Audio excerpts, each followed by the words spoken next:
How's up, everyone? It's your boy, Forrest Gump!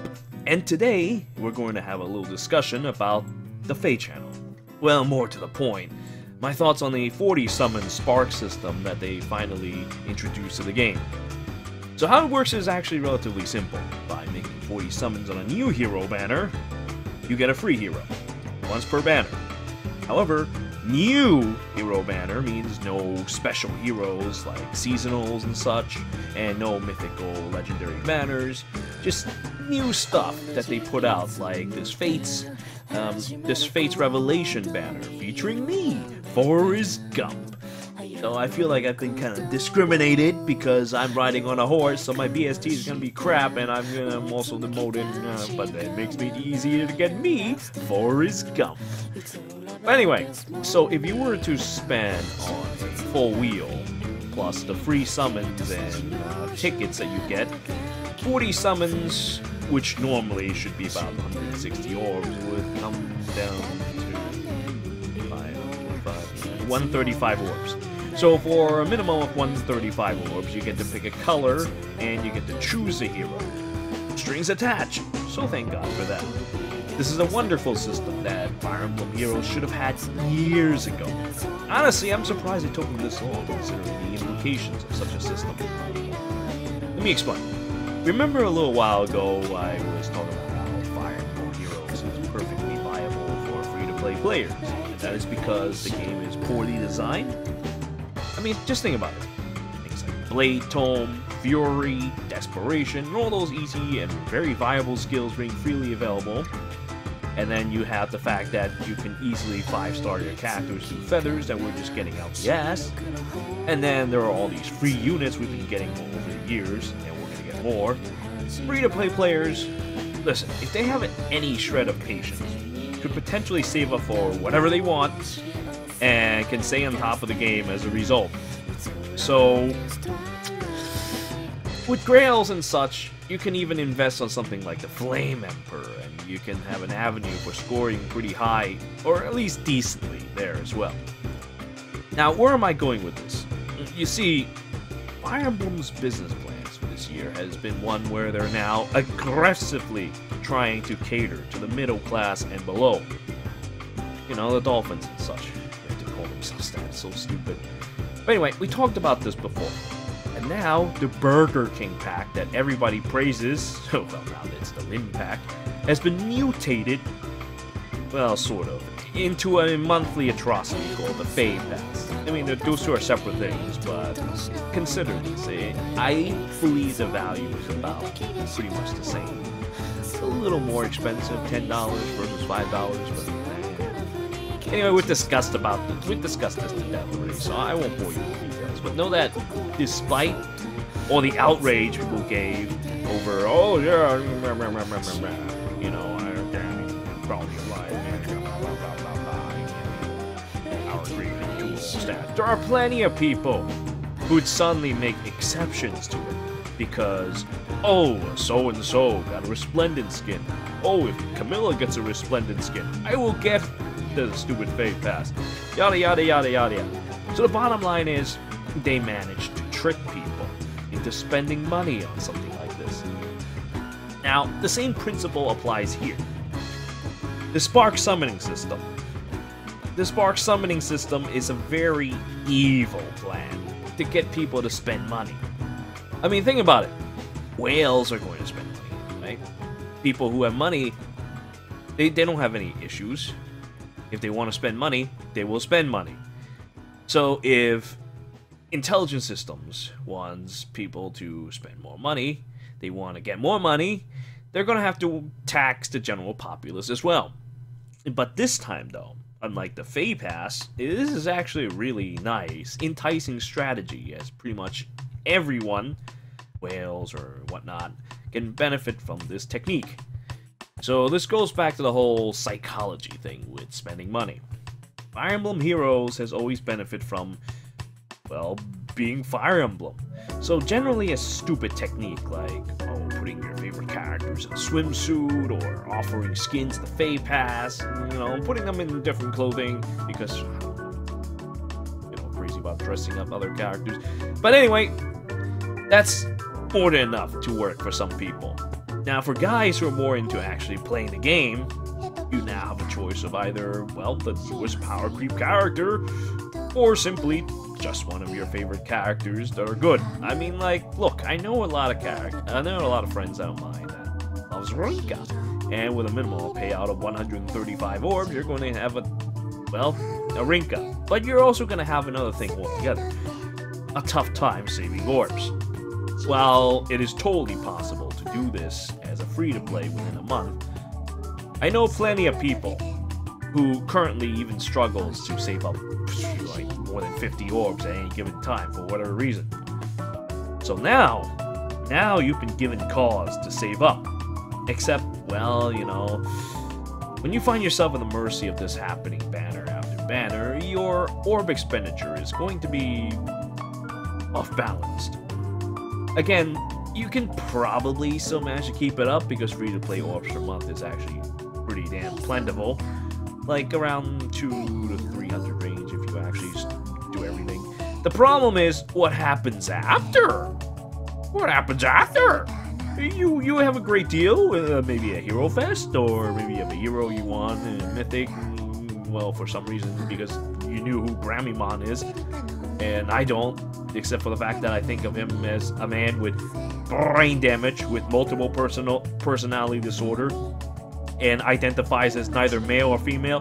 Well, I mean, that's fine by me. It's actually kind of hot. I mean, just think of Lynn wearing robes. But anyway, what if, say, a character in a swimsuit shows up, or maybe a cross-dressing character? Well, you get the point here. They're here to squeeze you dry because, you know, they don't want you to sit on your ass on mountains of orbs. So you're gonna squeeze your balls and make sure you spend your orbs and never spend money. Instead of never spending money. They want you to spend money. They want to trick you into doing it.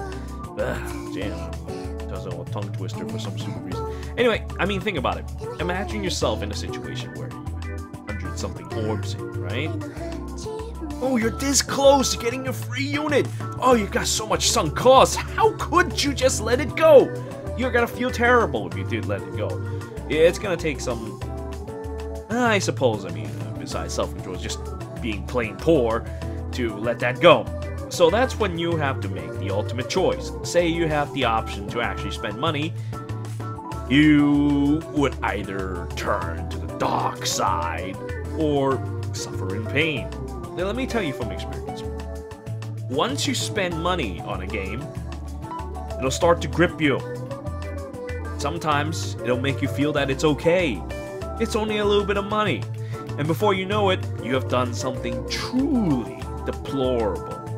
You should really consider your sanity and summon only when you have 135 orbs in these banners. But still, these banners are generally low value. In my opinion, I've always recommend to only summon these things when you have your favorite character or father you really particularly need, because 4 character banners are terrible. And you also have a great chance of getting pity broken by some random ass thing. So I really recommend just follow the same guidelines, despite how enticing that, oh, you get to now get a free unit every time. You know, some of these things are there, but you're not going to be able to save orbs after that. You have to seriously consider the value of what you're getting yourself into. This is a serious low-blow strategy to try to get people to spend. Like to work on me, because I like fathers to build units. And instead of saving orbs or CYL Isithia, I'd be pissing them to get toys for healers. Normally wouldn't have bothered with such a banner. This is a very dangerous drug, and I'm scared. I might end up spending more money than I thought. I mean, consider this. 135 orbs is like what? Close to $80? Yeah, maybe like $70. I think, let me think. Yeah, $80 is, right? Yeah, I can't remember, but it's close to that. I have to look at the phone to check the orb price. It's a little bit more, but it's around that. Anyway, don't get me wrong, though. I mean, I think that Spark itself, the fact that you're guaranteed a hero, is a great thing for this game to have. In my opinion, the best way to make people happy, and the best way to make money is to make people happy while you swindle their money away from them. It's a brilliant move. Free-to-play will be happy because, you know, they get a free hero whenever they want, as long as they have 100-something orbs. And people who spend money like me are pretty happy because, you know, I'll get whatever skill I want from the banner, guaranteed. It's a stupid cost, but, you know. It's better than...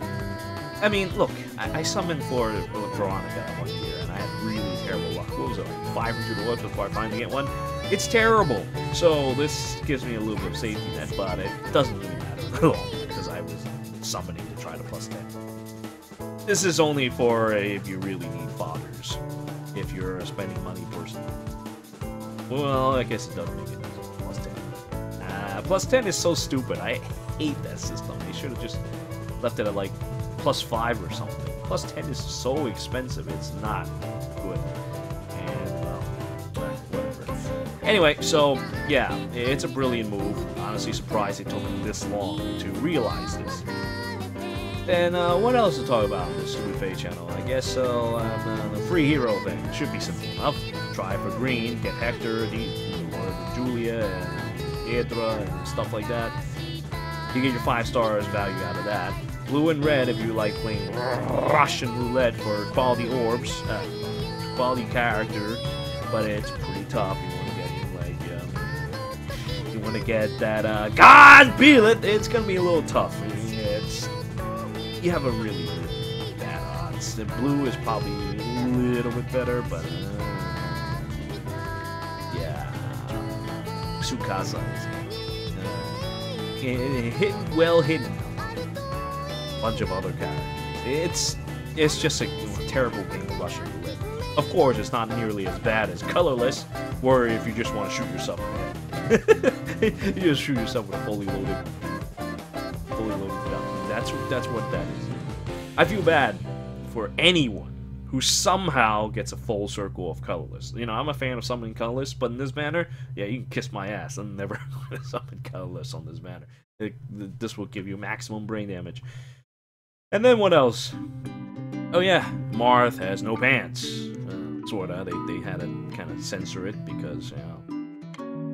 And he has these ridiculous short shorts. He's younger, along with Al-Qaeda, so, I mean, clearly that means they're going to have 190 BST with some special skills. They might even be grouped up together and have dual skills that makes them completely overpowered. Nothing new here, really. And I guess that's pretty much it, right? Yeah. Well, I guess that's it for FEH Channel. I mean, I was thinking about talking about Brahmiman, but from the Mythic banner, but Brahmiman never really interested me, so I didn't really talk about him. Like, I don't even know who he is recently. I mean, dude, I use healers. Listen, colorless tomes is like something I've seen already. I guess he could use skills, and that's cool, yeah, I guess. But imagine, alright, say healers can use skills with their soul staffs. Now that's scary. You're not gonna get me interested unless you do something as ridiculous as that. Brahmiman himself functions pretty much like any other tome, really. He has a player phase bias because he doesn't prevent enemy from doubling him, he just guarantees doubling his own, just enabling him. Now, I suppose he does have something unique to himself, which is his C skills designed to stop stupid things like Peony or Lucina from buffing Ultimate Magic Bite, but you know what? During the light season, yeah, whatever, I don't care, but, you know, it doesn't really matter because it's fine and dandy, except he's, you know, Brahmiman is kind of slow. All of his stats went to his attack and defenses, so Ultimate Magic Bite will simply block his damage and rip his face off. He'll bring ruin to him right there and then. His base defense isn't even all that high. It's like something he had to rely on the attack dev push to get that defense. It's a cute little way to build up some defense, but yeah, it's no good. He's got his weaknesses. So, I mean, that's pretty much it, really. If you run him, I use guard in his B slot, so that, you know, you can actually survive a hit in the skill charge stuff. And I mean, that's pretty much it. Brahmiman's kind of boring. I don't like him. Hey, I thank you all for watching. That's it. Until next time.